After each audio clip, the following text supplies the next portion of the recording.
Do you have a groundbreaking idea that will disrupt the crypto space?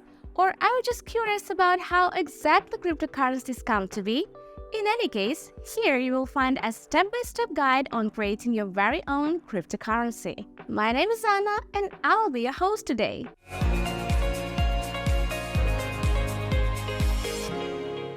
If you want to embark on this journey, first of all, think about your goals for the cryptocurrency that you would like to create. Today, blockchain technology can be used in various spheres, so your needs will shape the features of the product and ultimately determine the way it will function, whether you want it to be public or private, what consensus mechanism it will use, and lots of other aspects. So let's look into a few ways of creating cryptocurrency in more detail, starting with a relatively easy option: creating a cryptocurrency on an existing blockchain. If you want to create a cryptocurrency on an existing blockchain, first, choose what this blockchain will be. For example, Ethereum, Binance Smart Chain, or Tron. Consider such factors as scalability, security, community support, the cost of fees, and the programming language. Also, determine the token standard you want to use on the chosen blockchain platform. It is crucial because it determines the functionality, compatibility, and interoperability of your token within the blockchain ecosystem. For Ethereum, the most common standard is ERC-20, but you can also consider other standards like ERC-721 for non-tangible tokens or ERC-1155, which is a multi-token standard, while Binance Smart Chain has BEP-20 and Tron has TRC-20. Using a widely accepted standard allows developers and users to easily understand and work with your token, leading to smoother integration and acceptance. The next step would be defining token specifications. Here is a fun part where you get to pick the token's name, symbol, total supply, decimal places, and any additional features you want. What would the tokenomics be? Think about the distribution methods and the utility of your token. Step number 3 is developing smart contracts to enable the creation of programmable and customizable tokens. This would require programming skills or hiring someone who can do it for you. For our example, let's say that you choose to work with Ethereum, the largest platform for smart contracts. In this case, use a programming language called Solidity. Next, you will need an integrated development environment, which is special software with tools and features for coding, debugging, testing, and deploying software projects. In this step, you will write the smart contract. Open, for example, Remix IDE. This is a popular web-based IDE for Solidity development on Ethereum in your web browser.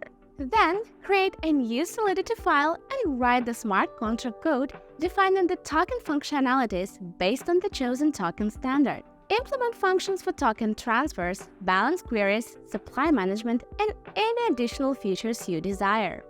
You can use existing token contracts and open-source libraries on GitHub for guidance. Next, compile the Solidity code to bytecode by selecting the appropriate compiler version and clicking the Compile button. Once the compilation is successful, switch to the Run tab. Select the appropriate environment, for example, Injected Web3, to connect with your MetaMask wallet.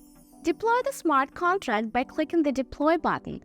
This will prompt you to confirm the deployment using your wallet.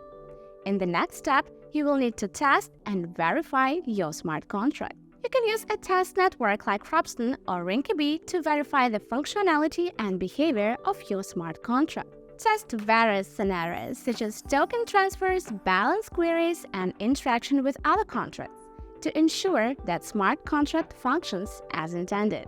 Finally, once you are satisfied with the testing results, deploy the smart contract to the Ethereum mainnet, modifying the code of an existing cryptocurrency. The second option of creating a cryptocurrency uses the fact that many existing ones are open source. For example, Bitcoin, Ethereum, and Litecoin, among many others. This means that anyone can find their codebase online and change it a bit to meet their goals. Once you've chosen the network which you would like to copy, create a copy of the chosen cryptocurrency's codebase by forking the repository. Forking allows you to make changes to the codebase without affecting the original project. The next step is probably the most important.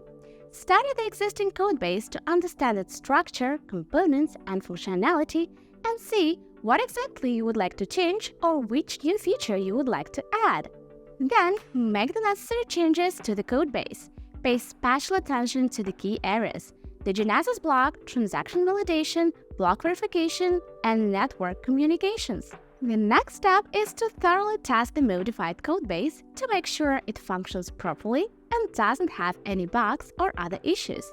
Set up a test network or use a local test environment to simulate various scenarios and interactions with the cryptocurrency. Once that's done, compile the modified codebase into executable binaries suitable for your target operating system. For that, you can use various tools and technologies depending on the programming language and codebase you're working with. For example, if you're working with C or C++, you can use GCC or Clang. Java programs are compiled using the Java Development Kit, and for languages like Go, you can use the Go compiler. Finally, set up nodes and initiate the network. For that, install special software on the fast computers that will act as the network nodes. Then, configure the node software by such parameters as network ID, data directory, network connectivity options, and other settings. Then, let it synchronize with the existing blockchain network. This process involves downloading the entire blockchain's history or syncing from a specific block, creating a blockchain from scratch. The last way is the most difficult of them all, but it also allows for the most freedom. You can create a blockchain and its native cryptocurrency from the very foundation. This method requires a lot of technical knowledge and programming skills, so we won't explain it in detail here, but rather tell you what the process roughly looks like. You will start once again with the specifications. Determine the purpose and goals of your blockchain, its consensus algorithm, the block time, maximum block size, and other parameters that govern the blockchain's operation. Then, you will move on to designing the blockchain architecture. Will it be a public blockchain open to anyone, a private blockchain with limited access, or a consortium blockchain controlled by a group of organizations? You decide. Next, choose a programming language that best fits your requirements. This could be Go for Hyperledger Fabric, Rust for Substrate, and so on. Implement the consensus algorithm you chose earlier. For instance, proof of work, proof of stake, delegated proof of stake, and the mechanisms for block validation and verification. Develop the necessary smart contracts or chain code for your blockchain's functionality. Don't forget to implement security measures, cryptographic hashing algorithms, digital signatures, and secure communication protocols. Then you have to test the code in different scenarios, including edge cases and potential attack vectors, and debug it if you find any issues. After that, set up the infrastructure for running the blockchain network, nodes, servers, and other means. And finally, you will be able to do what we gathered here for: create the native cryptocurrency. To do so, choose its name, symbol, and decimal precision. How many numbers after the point are allowed? Hopefully, we've satisfied your curiosity about what it takes to create a cryptocurrency. As you can see, there is a great variety of methods and instruments that you can use, with some requiring more technical knowledge and time than others. But whatever your plan is, good luck! Maybe your project will be the next big thing in crypto. Thank you for watching! If you found it useful, please leave a like and subscribe to our channel. See you soon!